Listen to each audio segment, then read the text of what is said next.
ದೇವರು ಜೋಡಿ ಹೂ ಕೊಟ್ಟು ನೀವಿಬ್ರು ಯಾವಾಗ್ಲೂ ಜೋಡಿಯಾಗಿರಿ ಅಂತ ಹೇಳ್ಬಿಟ್ಟ.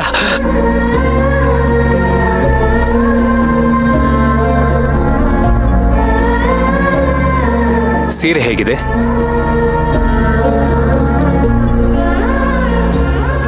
ತುಂಬಾ ಚೆನ್ನಾಗಿದೆ ಭಾವ.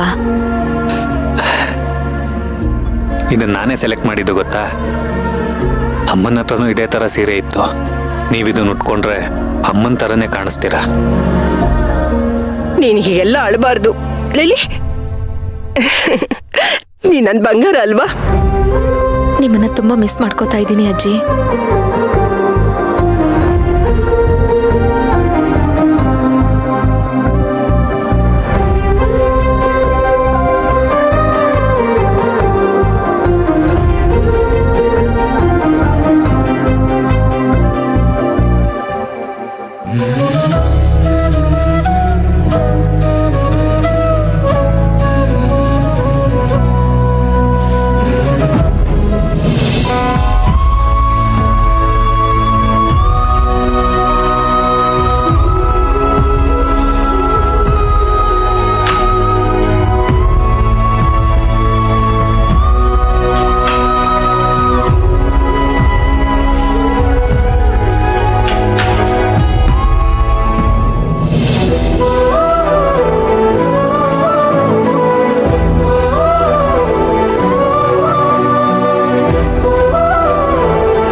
ಸೇವಂತಿ, ಏನ್ ಮಾಡ್ತಿದ್ಯಾ ನೀನು?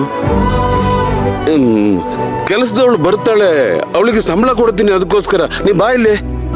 ಆ ಸಂಬಳನ ನನ್ನ ಕೈಗೆ ಕೊಡಿ. ತಮಾಷೆ ಮಾಡ್ತಿದ್ಯಾ ಸೇವಂತಿ? ನೋಡು, ತಮಾಷೆಗೂ ನೀನು ಈ ರೀತಿ ಮಾತಾಡಬಾರ್ದು. ನೀನು ಈ ಮನೆ ಮಗಳು,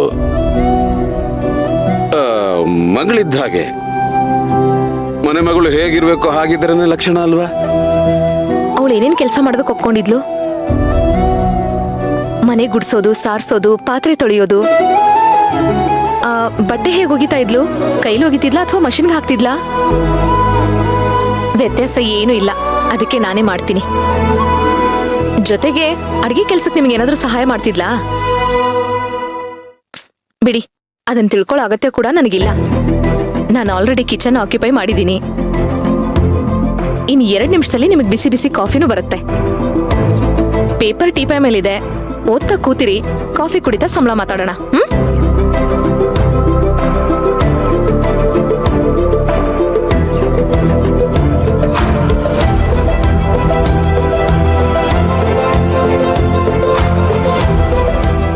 ಅಲ್ಲ ಸೇವಂತಿ, ನನ್ ಪರ್ಮಿಷನ್ ಇಲ್ದೆ ನಿಮಗ್ ಕೂಡ ಈ ಕಿಚನ್ಗೆ ಎಂಟ್ರಿ ಇಲ್ಲ. Trespassers are strictly prohibited and will be prosecuted.